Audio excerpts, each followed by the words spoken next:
Assalamualaikum warahmatullahi wabarakatuh. Salam sejahtera bagi kita semua. Yang saya hormati Bapak Dr. Agus Hamdani MPD selaku dosen pengampu mata kuliah kajian prosa fiksi serta teman-teman yang saya banggakan. Perkenalkan, saya Jenny Nuraini dengan NIM 248820150004 dari kelas 2B Prodi Pendidikan Bahasa dan Sastra Indonesia. Pada kesempatan presentasi kali ini, izinkan saya untuk mempresentasikan hasil analisis artikel yang telah saya buat, yang berjudul mengenai analisis kajian sosiologi sastra pada novel Kambing dan Hujan karya Mahfud Ihwat. Oleh karena itu, langsung saja kita bahas materinya bersama-sama. Selamat menyaksikan. Latar belakang. Karya sastra, termasuk novel, merupakan gambaran kehidupan sosial masyarakat. Melalui imajinasi dan pengalamannya, pengarang menghadirkan berbagai konflik dan nilai yang mencerminkan realitas. Novel Kambing dan Hujan, karya Mahfud Ihwan, menyoroti dinamika sosial akibat perbedaan ideologi dan praktik keagamaan antara NU dan Muhammadiyah. Perbedaan ini tidak hanya mempengaruhi hubungan antar warga desa, tetapi juga berdampak pada hubungan personal tokohnya, seperti Mif dan Fauzia. Melalui pendekatan sosiologi sastra, novel ini menunjukkan bahwa struktur sosial, sejarah lokal, dan nilai keagamaan mempengaruhi interaksi tokoh dan perkembangan cerita. Dengan teori Alan Sumichwood, novel dipandang sebagai refleksi hubungan antara karya sastra, pengarang, dan masyarakat. Kajian ini menjadi penting untuk memahami konflik keagamaan, dinamika sosial, dan nilai kemanusiaan yang muncul dalam kehidupan masyarakat Indonesia, terutama di lingkungan pedesaan yang religius. Pendahuluan. Karya sastra merupakan cerminan kehidupan sosial yang lahir dari pengalaman, pengamatan, dan imajinasi pengarang. Melalui novel, berbagai peristiwa dan konflik yang terjadi dalam masyarakat dapat direpresentasikan secara lebih mendalam. Novel Kambing dan Hujan karya Mahfud Ihwan menjadi salah satu contoh karya yang merefleksikan dinamika sosial, khususnya terkait perbedaan ideologi dan praktik keagamaan antara NU dan Muhammadiyah. Perbedaan ini tidak hanya menimbulkan ketegangan di masyarakat, tetapi juga mempengaruhi hubungan antar generasi dan kehidupan pribadi tokoh-tokohnya. Dengan menggunakan pendekatan sosiologi sastra, penelitian ini mengkaji berbagai novel tersebut menampilkan realitas sosial, nilai-nilai masyarakat, serta konflik keagamaan yang berkembang dalam konteks kehidupan pedesaan di Indonesia. Landasan teori. 1. Sosiologi sastra. Sosiologi sastra memandang karya sastra sebagai cerminan kehidupan sosial. Karya sastra dianggap berkaitan dengan nilai konflik serta realitas masyarakat yang mempengaruhi proses kreatif pengarang. 2. Teori sosiologi sastra Alan Sumichwood. Alan Sumichwood menyatakan bahwa sastra adalah refleksi masyarakat. Ia menekankan 3 aspek utama. 1. Karya sastra sebagai gambaran realitas sosial. Sastra dianggap sebagai representasi realitas sosial, termasuk konflik, nilai, norma, dan perubahan yang terjadi dalam masyarakat. 2. Peran latar sosial dan ideologi pengarang dalam proses penciptaan karya. Pengarang dipahami sebagai individu yang dipengaruhi oleh latar sosial, pendidikan, budaya, dan pandangan ideologis tertentu. Latar tersebut mempengaruhi tema, gaya, serta cara pengarang menggambarkan realitas. 3. Hubungan karya sastra dengan sejarah dan perkembangan masyarakat.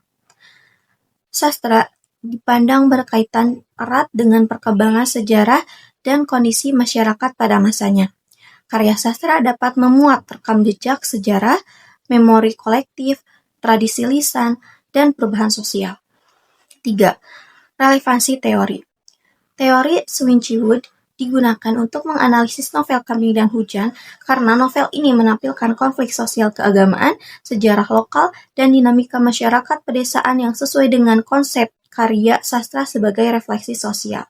Pendekatan sosiologi sastra. Pendekatan sosiologi sastra mempelajari hubungan antara karya sastra dan kehidupan sosial masyarakat. Pendekatan ini melihat bahwa sastra tidak berdiri sendiri, tetapi lahir dari realitas sosial yang mempengaruhi pengarang maupun isi cerita. Melalui pendekatan ini, karya sastra dianalisis untuk memahami nilai, konflik struktur sosial, dan dinamika budaya yang tercermin di dalamnya. Dengan demikian, sosiologi sastra membantu mengungkap bagaimana sastra merefleksikan dan merespon kondisi masyarakat pada zamannya. Identitas novel Kambing dan Hujan.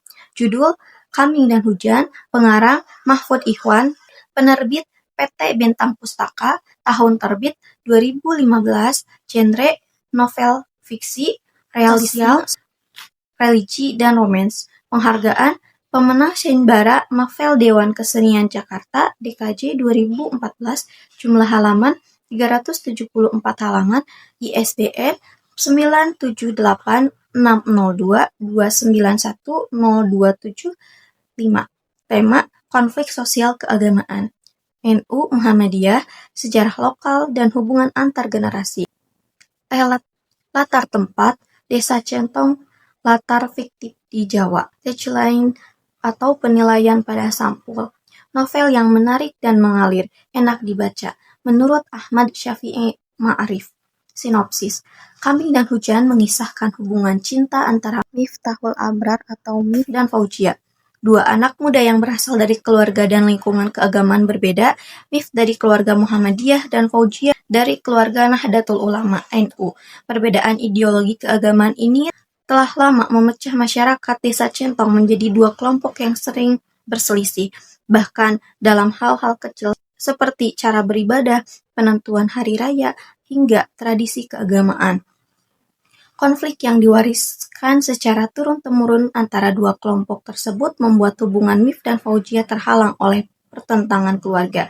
Novel ini lalu menelusuri akar konflik melalui kisah masa lalu tokoh-tokoh tua seperti Pak Kandar dan Pak Fauzan yang menyimpan sejarah panjang perpecahan dua kelompok tersebut. Hasil dan pembahasan. Penelitian terhadap novel Kambing dan Hujan karya Mahfud Ikhwan menggunakan teori sosiologi sastra Alan Sumijiwood menghasilkan 3 temuan utama, yaitu 1. Karya sastra sebagai refleksi sosial, 2. Kepengarangan dan produksi, serta 3. Sejarah dalam karya sastra. 1. Karya sastra sebagai refleksi sosial. Novel ini merefleksikan realitas sosial masyarakat Desa Centong yang terbelah antara dua kelompok Islam, yaitu NU dan Muhammadiyah.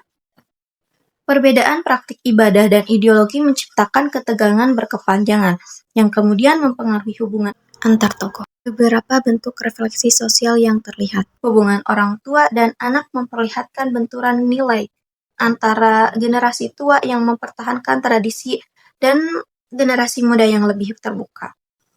Konflik sosial keagamaan tercermin dari perbedaan cara beribadah, penentuan hari raya, serta sikap eksklusif kedua kelompok. Dampak sosial terhadap hubungan personal seperti kisah cinta Mif dan Fauzia yang terhalang perbedaan ideologi keluarga.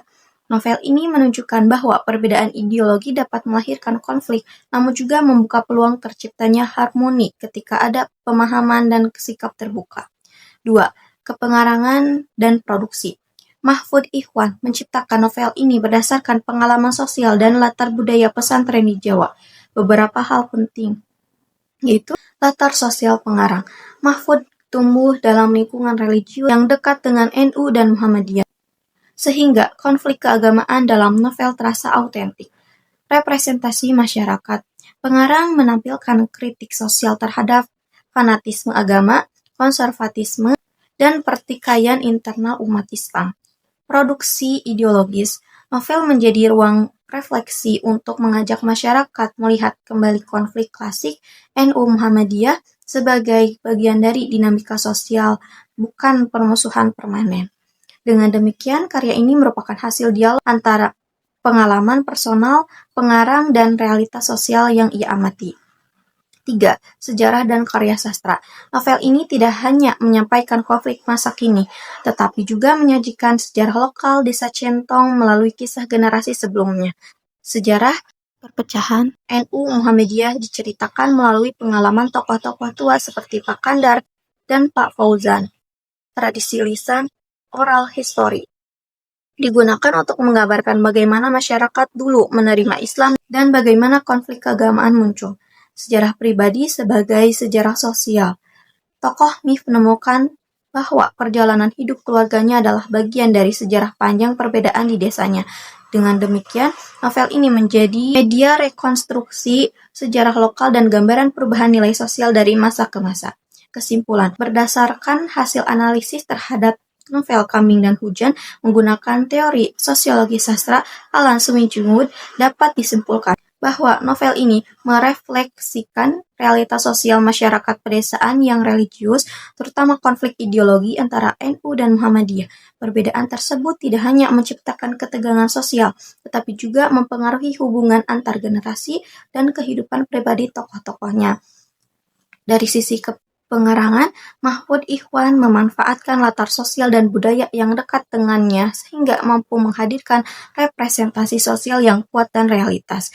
Novel ini juga menunjukkan bahwa bagaimana sejarah lokal dan tradisi lisan berperan dalam membentuk identitas masyarakat dan mempengaruhi konflik yang terjadi. Secara keseluruhan, media kritik sosial sekaligus sarana memahami nilai kemanusiaan, toleransi, dan rekonsilitas di tengah perbedaan. Demikian materi yang dapat saya sampaikan. Mohon maaf apabila terdapat banyak kesalahan. Assalamualaikum warahmatullahi wabarakatuh.